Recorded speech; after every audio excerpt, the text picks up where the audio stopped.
চলেন কথা শেষ করি আজকে। তাইলে একটা কথা শুধু এখন এখান থেকে শুধাই, শুধু অনুবাদ বললেই বুঝবেন। আল্লাহ বলছেন, অতএব দুনিয়া নিয়ে ব্যস্ত না হয়ে একজন মুমিন আমরা মুসলমান। কি বলেন ভাই? যুবক ভাই আপনারাও বলেন ভাই, আমরা মুসলমান। এটাই পরিচয়, এটার মধ্যে ইজ্জত, এটার মধ্যে সম্মান। বিশ্বাস করে এটার মধ্যে। হযরত মাওলানা নজরুল ইসলাম কাসেমী সাহেব, এই যার কথাই মাত্র বললাম, উনি বলছেন, আমি ওনার বয়ানে শুনছি, উনি বলছেন আমি পৃথিবীর ইউরোপের সমস্ত দেশে সফর করছি। উনি দাওয়াত ও তাবলীগের সফরে কয় যে পৃথিবীর ইউরোপের আমেরিকার প্রতিটা প্রদেশে প্রদেশে আমি সফর করছি। উনি বলছে খোদার কসম, আমি আমার সাথেও একই সাথে একই বিমানে ইউরোপের বহু এয়ারপোর্টে আমি একসাথে আমার দেশের মানুষ একসাথে ফ্লাইট হয়েছে, নামছি। আমি পাঞ্জাবিওয়ালা, টুপিওয়ালা, দাড়িওয়ালা এবং আমার সাথে শার্ট প্যান্ট স্যুট বুট পরা, ওদের মতো চেহারা সুরত লেবাস পোশাক। উনি বলছেন, আমি নিজে ওনার বয়ানে শুনছি, উনি বলছে আল্লাহর কসম, আমি সর্ব জায়গায় আমি বেশি ইজ্জত পাইছি, ওরা আমার চেয়ে সমান ইজ্জত আরেক কিছু। আমার পাঞ্জাবি টুপি, আমার ধর্মের লেবাস, তারা বুঝছে যে এটার পরিচয় পাসপোর্টে লেখা যেটা, তার চেহারাও প্রমাণ। বুঝেন নাই কোথায়? পাসপোর্টে লেখা সে মুসলমান, চেহারাও বলে সে কি, তার ভেতর বাহির কি আছে, মিল আছে।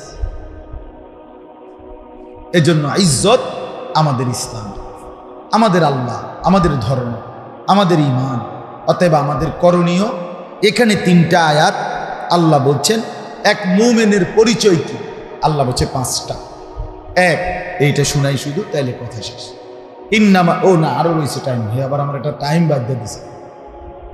টাইমের পরে 1 মিনিটও এদিকে যাওয়া যাবনি না, আগে না যাওয়া যাবে না, শেষ করা যাবে না, কিন্তু পরে যাওয়া যাবনি। অসুবিধা নাই। ফজর কয়টা?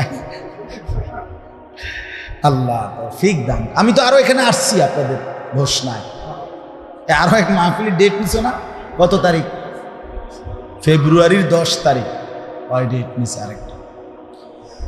আল্লাহ পাক তৌফিক দান করেন। চলেন বাবা, আল্লাহ তাআলা বলেন একজন মুমিনের সিফাত 5টা এখানে বলছে। 3টা আয়াত পড়ছে সূরা আনফাল 9 নম্বর পারা 8 নম্বর সূরা, সূরায়ে আনফাল সূরাটার নাম। এই সূরার 3টি আয়াত, 2, 3, 4, এই 3টা আয়াত আল্লাহ বলেন ইন্নামাল মুমিনুন, নিশ্চয়ই মুমিন তারা। কারা? আল্লাযীনা, যারা। 1, ইদা যুকিরাল্লাহু ওয়াজিলাত কুলুবুহুম, যখনই আল্লাহর নাম শুনে তাদের অন্তর ভেতরটা কাঁপে ওঠে। ইদা যুকিরাল্লাহু ওয়াজিলাত কুলুবুহুম, যখনই কারো জবানে শুনে কোরআন তিলাওয়াত কেঁপে ওঠে, যখনই মসজিদের মিনারায় আজান শুনে কাঁপ দিয়া ওঠে, নামাজের ওয়াক্ত হইছে, যখনই আল্লাহর বান্দা পড়ে সুবহানাল্লাহ, তখনই তার দিল কাঁপে ওঠে, আমার মালিকের নাম নিছে।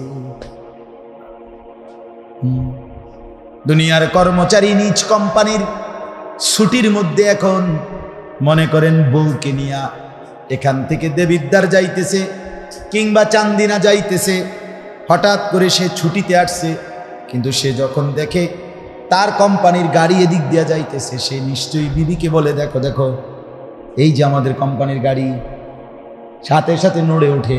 ঠিক কিনা বলেন? আল্লাহ বলেন আমার মুমিন বান্দা তারা, যখন যেখানে যে আমার নাম উচ্চারণ হয় সাথে সাথে তার দিল কেঁপে ওঠে। মানে আমার কথা মনে পড়ে। কার কথা? আল্লাহর। যে দিল আল্লাহর কথা মনে করে না, যেই জবান আল্লাহর নাম নেয় না, তুমি ভাইয়া জীবিত না, তুমি মরে গেছো বহু আগে। খোদার কসম, নবী বলছে যেই জবান আল্লাহর জিকির করে না সে মৃত, আর যেই জবান আল্লাহকে স্মরণ করে সেই কেবল জীবিত। মাসালুল্লাযী ইয়াযকুরু রাব্বাহু ওয়াল্লাযী লা ইয়াযকুরু রাব্বাহু মাসালুল হাইয়্যি ওয়াল মাইয়িত। নবীজি বলেন আল্লাহর স্মরণ করে আর যে করে না, উভয়ের উদাহরণ হলো জীবিত এবং মৃত। এজন্য হযরতে খালিদ ইবনুল ওয়ালিদ নাম শুনছেন না?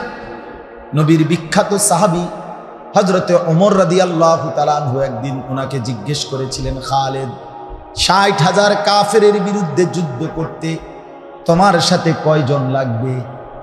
হযরতে খালিদ ইবনুল ওয়ালিদ ইয়ারমুকের যুদ্ধে তিনি বললেন, আমিরুল মুমিনিন, আমি খালিদ একা হলেই চলবে।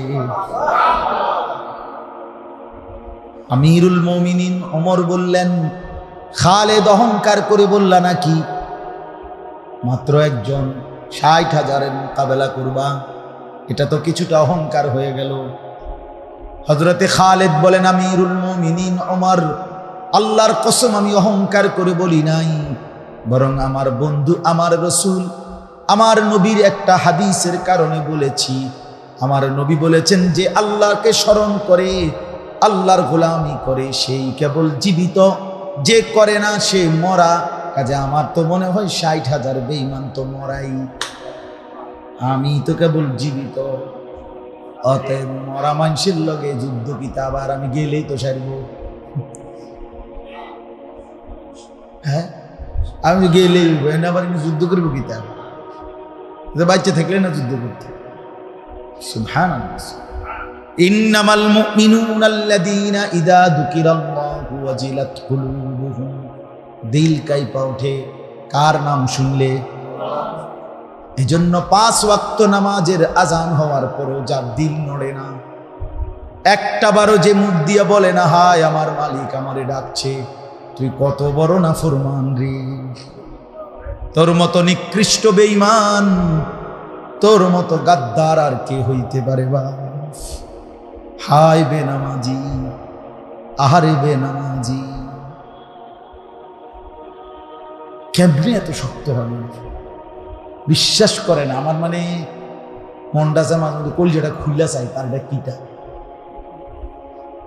এক ওয়াক্ত নামাজ পড়ে না মুসলমানের বাচ্চা, কেমনে মিয়া? আমি মানে এটা বিশ্বাস আমি বুঝিয়ে না, এটা আমার এটা গতের মাথা দেওয়া। আমার মনে চায় মাঝে মধ্যে তার কলজাটা করতে পোস্টমর্টেম রিপোর্ট করবে। অত বেশি একটা আলটা করাই কোন, তোমার তো পরিচিত আছে হসপিটাল নাকি? তো আচ্ছা, কেউ ফাটানি করে দিই। হায় হায়, কত নিকৃষ্ট গাদ্দার, কত বড় গাদ্দার, কত বড় সীমা, চূড়ান্ত বেয়াদব, বেনামাজি চূড়ান্ত বেয়াদব। মনে রাখ, নিকৃষ্ট বেয়াদব বেনামাজি, একেবারে বেয়াদব। কারণ সে কোনো আমনের লগে আমার লগে কি করে না, গাড়তারামি করে না। তাহলে এটা কি ছোটখাটো মনে করছেন আপনি? তার কি আমি ছোটখাটো বেয়াদব মনে করেন? কার সাথে সে গাদ্দারি করে? তারে একবার দুবার না ৫ বার, একবার করে ডাকছে, একটা মাইক দিয়া। এবার শিক্ষিত হইল কেন? বেনামাজি আবার ভদ্র হয় কিভাবে? বেনামাজি ভদ্র হয় কিভাবে? এজন্য দয়া করে এই আপনারা যারা বসছেন, ছেলেরা যারা তোমরা বসছো, নিজের উপরে রহম করো, নিজের ভদ্রতার পরিচয়, আত্মসম্মান আত্মমর্যাদা যদি থাকে, নামাজ পড়ো, আল্লাহকে সেজদা করো। এটুকু ভদ্রতা যদি কারো না থাকে, করলা কি? শিখলা কি? শিখলা কি? আল্লাহ আমাদেরকে তৌফিক দান করুন। وَإِذَا تُلِيَتْ عَلَيْهِمْ آيَاتُهُ زَادَتْهُمْ ঈমানা।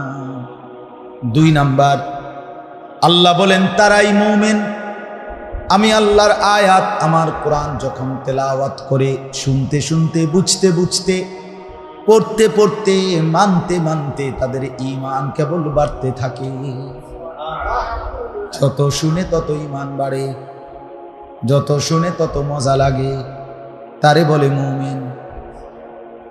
ওমা ২০ রাকাত তারাবি একজন হাফেজ সাহেব দিয়া পড়বে, এবার ৬০ বছর গেছে, এবার গায়ে পড়বে না। এবার যদি ফাও ধরেন, এবার রাজি না ভাবতাম না, আমার হে বয়স নাউজু, যত কথাই কম হইতো না।